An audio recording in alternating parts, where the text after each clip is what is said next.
Hello everyone. आज का हमारा टॉपिक है electric field at any point due to a short dipole. तो इसके अंदर हम क्या करेंगे, कोई एक शॉर्ट डाइपोल लेंगे और हम किसी पॉइंट के ऊपर नेट इलेक्ट्रिक फील्ड कैलकुलेट करेंगे इस डाइपोल की वजह से। ठीक है। और इसके अंदर ना तो हम एक्सियल जो पॉइंट हम लेंगे वो ना तो एक्सियल लाइन के ऊपर होगा ना वो इक्वेटोरियल लाइन के ऊपर होगा। जैसे अभी तक हमने स्टडी किया था एक्सियल लाइन के लिए और इक्वेटोरियल लाइन के लिए नेट इलेक्ट्रिक फील्ड किसी पॉइंट के ऊपर। इसमें ना तो एक्सियल लाइन पे ना इक्वेटोरियल लाइन पे, लेकिन इसके अंदर दोनों पॉइंट एक्सियल और इक्वेटोरियल दोनों का यूज होएगा। ठीक है। तो हम क्या करते हैं, हम इसका एक फिगर ड्रा कर लेते हैं। जैसे कि आप देख सकते हो कि इसका जैसे हमने एक डाइपोल ले ली ए बी। ठीक है। ए बी एक डाइपोल ले ली जिसमें ए के ऊपर माइनस क्यू चार्ज है और बी के ऊपर प्लस क्यू चार्ज है, क्योंकि डाइपोल क्या होते हैं, equal and opposite charge separated by some distance. ठीक है। तो हमने जो डाइपोल लिया उसका डाइपोल मोमेंट मान लिया पी। ठीक है। तो मान लीजिए हमें कि सी पॉइंट के ऊपर हमें नेट इलेक्ट्रिक फील्ड कैलकुलेट करनी है इस इलेक्ट्रिक डाइपोल की वजह से। ठीक है। तो हम क्या करते हैं, जो जैसे हमने एक्सियल और इक्वेटोरियल लाइन के केस में करा था कि सी पॉइंट को कनेक्ट कर देते थे सेंटर ऑफ डाइपोल से। तो सेंटर ऑफ डाइपोल से हमने कनेक्ट कर दिया। तो सेंटर ऑफ डाइपोल से कनेक्ट करने के बाद हम क्या करते हैं कि जो एक एंगल मान लेते हैं थीटा। तो थीटा किस किस के बीच का एंगल है, जो सेंटर ऑफ जो सी पॉइंट से सेंटर ऑफ डाइपोल और इलेक्ट्रिक डाइपोल के बीच का एंगल थीटा मान लेते हैं। ठीक है। तो जो अब जब हमने एंगल थीटा मान लिया तो जो डाइपोल मोमेंट थी, यानी जो पी की वैल्यू थी, जो ए बी हमने डाइपोल मानी थी, तो वो डाइपोल मोमेंट टू पार्ट्स में डिवाइड हो जाएगी। एक तो हो जाएगा हमारा पी कोस थीटा। तो पी कोस थीटा तो हो जाएगा एक सी पॉइंट की तरफ, और एक P sine theta. P sine theta हो जाएगा सी पॉइंट के परपेंडिकुलर। ठीक है। तो एक तरह से हम कह सकते हैं कि जो एक तो हमारा हो गया एक्सियल पार्ट, एक्सियल पार्ट तो हो गया हमारा डाइपोल मोमेंट का पी कोस थीटा, और जो इक्वेटोरियल पार्ट है, यानी इक्वेटोरियल इक्वेटोरियल हमेशा परपेंडिकुलर होता है। ठीक है। तो इक्वेटोरियल पार्ट हो गया हमारा पी साइन थीटा। ठीक है। तो एक तरह से हमने यहाँ से रिप्रेजेंट कर दिया कि ये एक तरह से एक्सियल पार्ट, क्योंकि पी कोस थीटा इस साइड लग रहा है और पी साइन थीटा इस साइड लग रहा है, तो ये हमारा इक्वेटोरियल पार्ट। ठीक है। तो और इस इन दोनों के बीच का हमने एक तरह से, हाँ, तो ये पी कोस थीटा मान लिया, पी साइन थीटा मान लिया। ठीक है। तो और अगर हम पैरेललोग्राम ला हमने पढ़ा था, पैरेललोग्राम ला वेक्टर एडिशन +1 का टॉपिक है। तो उसके अंदर क्या था कि अगर किसी दो वेक्टर से मतलब कोई दो वेक्टर किसी दो साइड ऑफ पैरेललोग्राम को रिप्रेजेंट करें, कि किसी दो adjacent side of parallelogram represent करें, तो जो एक तरह से डायगोनल है वो हमारा नेट इलेक्ट्रिक फील्ड रिप्रेजेंट कर देता था। ठीक है। तो जैसे इसके अंदर ये इक्वेटोरियल हो गया, ये एक्सियल हो गया, तो ये जो बीच वाली यानी डायगोनल वाली लाइन है वो हमारी नेट इलेक्ट्रिक फील्ड रिप्रेजेंट करेगी। ठीक है। और इन दोनों के बीच का हम एक एंगल मान लेते हैं, इनके बीच में एक्सियल और इक्वेटोरियल के बीच में अल्फा एंगल। ठीक है। तो वो अल्फा एंगल क्या है, भी जो एक्सियल वाला कंपोनेंट नेट इलेक्ट्रिक फील्ड के साथ बना रहा है, जैसे पैरेललोग्राम लॉ के अंदर होता था। उसके अंदर हम एक्स एक्सिस वाले कंपोनेंट जो भी होता था उसका उसके साथ नेट जो डायगोनल वाला कंपोनेंट होता था उसके साथ हम एंगल मान लेते थे। ठीक है। तो इसके अंदर पी कोस थीटा हो गया एक्सियल वाला कंपोनेंट और पी साइन थीटा हो गया इक्वेटोरियल लाइन वाला कंपोनेंट। ठीक है।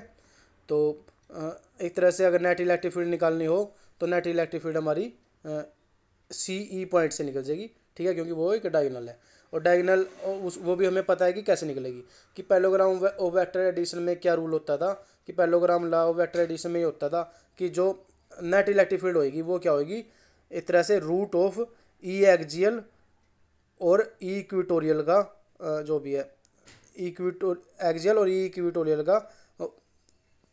का स्केयर। ठीक है। उनका सम। ठीक है। तो इक्वेटोरियल है एक तरह से सेकंड वाला, तो ई एक्सियल और ई इक्वेटोरियल का स्केयर का सम का रूट, एक तरह से वो हमारा हो जाएगा सी ई पॉइंट या नेट इलेक्ट्रिक फील्ड, क्योंकि वो हमारे parallelogram of law of vector addition से आ गया। ठीक है। तो इसमें हमने क्या करा, तो ए बी हमने एक डाइपोल मानी थी। ठीक है। ए बी डाइपोल मानी, उसका डाइपोल मोमेंट पी मान लिया। ठीक है। तो ये हमने मान लिया कि वो थीटा एंगल बना रही है एक्स एक्सिस के साथ, एक्स एक्सिस के साथ बना रही है, या फिर सेंटर ऑफ डाइपोल से सी पॉइंट तक के जो लाइन जा रही है उसके साथ बना रही है। ठीक है। तो जो सी हमने मान लिया कि उसका डिस्टेंस आर है। ठीक है। From the centre of the short dipole. तो हमेशा हम जब जिस भी पॉइंट पे हमें इलेक्ट्रिक डाइपोल निकालनी हो तो उसका हम सेंटर से डिस्टेंस हमेशा आर मानते आए हैं। तो एक तरह से सेंटर से सी पॉइंट का डिस्टेंस आर हो गया। ठीक है। तो ये हमारा आर हो गया। ठीक है। तो अब वही आगे क्या करा कि जो इलेक्ट्रिक डाइपोल थी उसको टू कंपोनेंट में रिजोल्व कर दिया, एक पी कोस थीटा एक पी साइन थीटा। ठीक है, एक पी कोस थीटा हो गया, पी कोस, और दूसरा इक्वेटोरियल लाइन की तरफ पी साइन थीटा। ठीक है। तो अगर इलेक्ट्रिक फील्ड हमें सी पॉइंट के ऊपर निकालनी है जैसे, तो सी पॉइंट के ऊपर हमें नेट इलेक्ट्रिक फील्ड निकालनी है, तो एक तो ए पॉइंट की वजह से, एक तरह से एक तो एक्सियल पार्ट की वजह से होएगी, क्योंकि हमने ना डाइपोल को तो टू पार्ट में डिवाइड कर दिया, एक तो पी कोस थीटा एक पी साइन थीटा। तो एक तो पी कोस थीटा पार्ट की वजह से होगी और एक पी साइन थीटा पार्ट की वजह से होगी। जो पी कोस थीटा पार्ट है वो तो एक्सियल लाइन के ऊपर पड़ रहा है, क्योंकि जिस लाइन पे सी पॉइंट पड़ रहा है उसी लाइन पे पड़ रहा है, और पी साइन थीटा पार्ट एक तरह से इक्वेटोरियल लाइन पे पड़ रहा है, यानी जिस पॉइंट पे सी पॉइंट पड़ रहा है उसके परपेंडिकुलर वाली लाइन में पड़ रहा है। ठीक है। तो यहाँ से हम अगर सी पॉइंट पे पी कोस थीटा की वजह से इलेक्ट्रिक फील्ड निकाल लें तो वो क्या होगी, तो एक तरह से एक्सियल वाले पार्ट की वजह से होगी, तो वो जी 1/4π E0 2p cos theta by are cube. देखो ये 2p cos theta by are cube आया, हमने निकाला था कि जो इलेक्ट्रिक फील्ड आई थी एक्सियल लाइन के ऊपर, तो एक्सियल लाइन के ऊपर हमारी नेट इलेक्ट्रिक फील्ड इतनी आ गई थी। अगर लास्ट वाला पॉइंट देखा हो तो हमारी ये आ गई थी E axial 1/4π E0 2p cos theta by are cube. जब हमने एक कंडीशन मानी थी कि जो आर है, यानी आर जो इलेक्ट्रिक डाइपोल से के सेंटर से सी पॉइंट तक का डिस्टेंस आर है वो काफ़ी बड़ा हो, आर मतलब ग्रेटर देन हो, काफ़ी बड़ा हो ए से, तब जाके ये फॉर्मूला आ गया था हमारा। ठीक है। तो एक्सियल वाले कंपोनेंट की वजह से आ गया हमारा 1/4π E0 2p cos theta by are cube. ठीक है। एक इसी तरह से जो हमारा इक्वेटोरियल वाला कंपोनेंट है, तो इलेक्ट्रिक फील्ड सी पॉइंट के ऊपर इक्वेटोरियल वाले कंपोनेंट की वजह से आ जाएगी 1/4π E0 p sine theta by are cube. ठीक है। तो ये सिर्फ इतना फ़र्क हो जाता है, क्योंकि जो इक्वेटोरियल के अंदर टू नहीं आता मेनली, और जो भी हमारा कंपोनेंट हो, जैसे यहाँ पर साइन थीटा है और यहाँ पर कोस थीटा, वो आ जाएगा। ठीक है। तो इस तरह से ये इक्वेटोरियल लाइन की वजह से हमारी नेट इलेक्ट्रिक फील्ड होगी। ठीक है। तो हमें पता है कि नेट इलेक्ट्रिक फील्ड कैसे निकलेगी, तो net electric field parallelogram law से इसके डायगोनल से निकलेगी, और डायगोनल कैसे कैलकुलेट करेगा, रूट ई एक्सियल का स्क्वायर प्लस ई इक्वेटोरियल का स्क्वायर। ठीक है। तो एक तरह से नेट इलेक्ट्रिक फील्ड हमारी क्या आ गई, तो net electric field C point के ऊपर आ जाएगी ई एक्सियल का स्क्वायर प्लस ई इक्वेटोरियल का स्क्वायर। ठीक है, उसका रूट। तो अब जैसे हम इसके अंदर वैल्यू पुट कर देंगे, तो ई एक्सियल की वैल्यू थी 1/4π E0 2p cos theta by are cube का स्क्वायर, और ई इक्वेटोरियल की वैल्यू थी 1/4π E0 p sine theta by are cube उसका स्क्वायर। ठीक है। तो इसके अंदर देखो अब ध्यान से, जो 1/4π E0 है यहाँ पर भी है और यहाँ पर भी है। ठीक है। और जो हमारा एक तरह से पी भी यहाँ पर है और यहाँ पर भी है। ठीक है। और आर क्यूब भी यहाँ पर भी है, यहाँ पर भी है, तो दोनों जगह 1/4πE0 p by are cube है। ठीक है। और दोनों देखो, अगर आप देखो तो इसके अंदर स्क्वायर है, इसके पावर में स्क्वायर है और इसकी पावर में भी स्क्वायर है। ठीक है। तो एक तरह से हम कॉमन ले सकते हैं इनको। ठीक है। और स्क्वायर बाहर आके एक तरह से स्क्वायर रूट और स्क्वायर एक दूसरे से कट जाएंगे, क्योंकि बाहर पर रूट भी है। ठीक है। स्क्वायर और रूट एक दूसरे से कट जाएंगे और बाहर क्या आ जाएगा हमारा, देखो जो कॉमन आ रहा था हमारा 1/4πE0 p by are cube आ गया, क्योंकि इसका स्क्वायर तो अंदर था। ठीक है। और स्क्वायर से रूट कट गया। ठीक है। तो अंदर क्या रह गया एक तरह से, तो अंदर देखोगे आप अगर क्या रह गया, तो यहाँ पर रह गया, देखो ये तो 2 रह गया, यहाँ पर एक कोस थीटा रह गया। ठीक है। और उसका स्क्वायर रह गया एक तरह से, और यहाँ पर रह गया साइन थीटा का स्क्वायर। ठीक है। तो एक तरह से हम लिख सकते हैं कि 1/4πE0 p by are cube 2 cos theta का स्क्वायर और sine square theta, sine theta का स्क्वायर मतलब साइन स्क्वायर थीटा। ठीक है। तो 2 कोस थीटा का स्क्वायर हो जाएगा 4 कोस स्क्वायर थीटा। ठीक है। और बाहर ऐसे कैसे, ठीक है, और प्लस साइन स्क्वायर थीटा। ठीक है। अब देखो हम क्या करते हैं, हमने सब कुछ कोस थीटा में कन्वर्ट कर लिया, जैसे हमें पता है ये तो हमारे पास है ही था 4 कोस स्क्वायर थीटा। जो साइन स्क्वायर थीटा है, साइन स्क्वायर थीटा का फॉर्मूला क्या होता है, 1 माइनस कोस स्क्वायर थीटा। ठीक है, कोस स्क्वायर थीटा। ठीक है। जब इसको पुट करेंगे देखो, तो 4 cos square theta minus cos square theta हो जाएगा 3 कोस स्क्वायर थीटा, और प्लस में 1 हो जाएगा। ठीक है। तो एक तरह से हमारा आ गया 3 कोस स्क्वायर थीटा प्लस 1। ठीक है।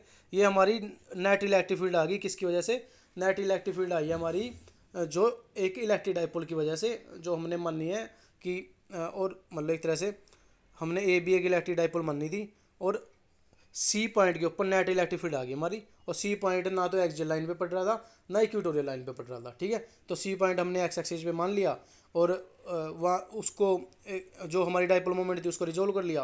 रिजोल्व करने के बाद जो पी कोस थीटा वाला कंपोनेंट है वो एक्सियल वाले लाइन पे आ गया, और पी साइन थीटा वाला कंपोनेंट इक्वेटोरियल लाइन पे आ गया। ठीक है। तो यहाँ से हमारी नेट इलेक्ट्रिक फील्ड आ गई due to a short dipole. ठीक है।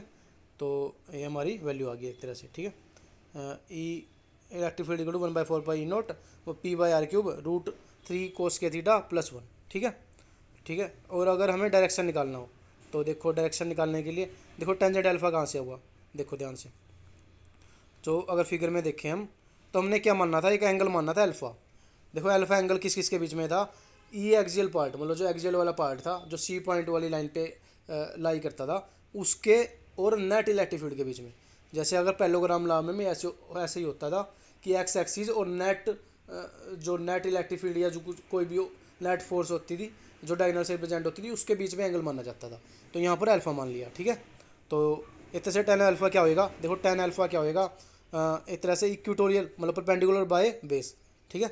तो जैसे परपेंडिकुलर तो ये हो गया इसके अंदर, और बेस ही हो गया, क्योंकि देखो ये वाला जो इक्वेटोरियल वाला पार्ट है इसके इक्वल है, ठीक है। तो एक तरह से अगर ये हम ट्रायंगल कहें कि ये ट्रायंगल हमारा, ठीक है, तो इसमें परपेंडिकुलर तो ये हो गया हमारा और बेस ही हो गया, ठीक है। परपेंडिकुलर बाय बेस हो गया टेंजेंट अल्फा, ठीक है। तो इस तरह से हम निकाल सकते हैं। तो अगर डायरेक्शन निकालना हो तो क्या हो जाएगा, जो टेंजेंट अल्फा की वैल्यू आ गई हमारी इक्वेटोरियल अपॉन ई एक्सियल, ठीक है। तो ई इक्वेटोरियल बाय ई एक्सियल, ठीक है।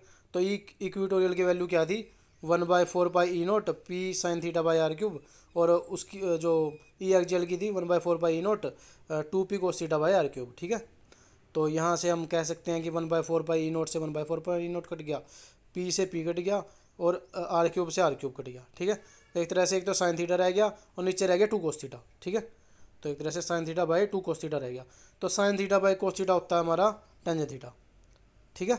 और तो एक तरह से क्या आ गया हमारा, जो टेंजेंट अल्फा आ गया, जो टेंजेंट अल्फा हमारे हम निकाल रहे थे, उसकी वैल्यू आ गई एक तरह से हाफ टेंजेंट थीटा, ठीक है। तो एक तरह से इससे हम फॉर्मूला कह सकते हैं कि tangent alpha equal to half tangent theta. तो अगर हमें थीटा एंगल पता हो तो हमें अल्फा निकाल सकते हैं। अल्फा मतलब हम डायरेक्शन बता सकते हैं भी, जो सी पॉइंट है वो एक्स एक्सिस है कितने डायरेक्शन में, ठीक है। क्योंकि जो अल्फा एंगल था एक तरह से एक्स एक्सिस और नेट इलेक्ट्रिक फील्ड के बीच में था, यानी जो एक्सियल पॉइंट और नेट इलेक्ट्रिक फील्ड के बीच में था, ठीक है। तो ये हमारा हो गया जो electric field due to a short dipole. Thank you.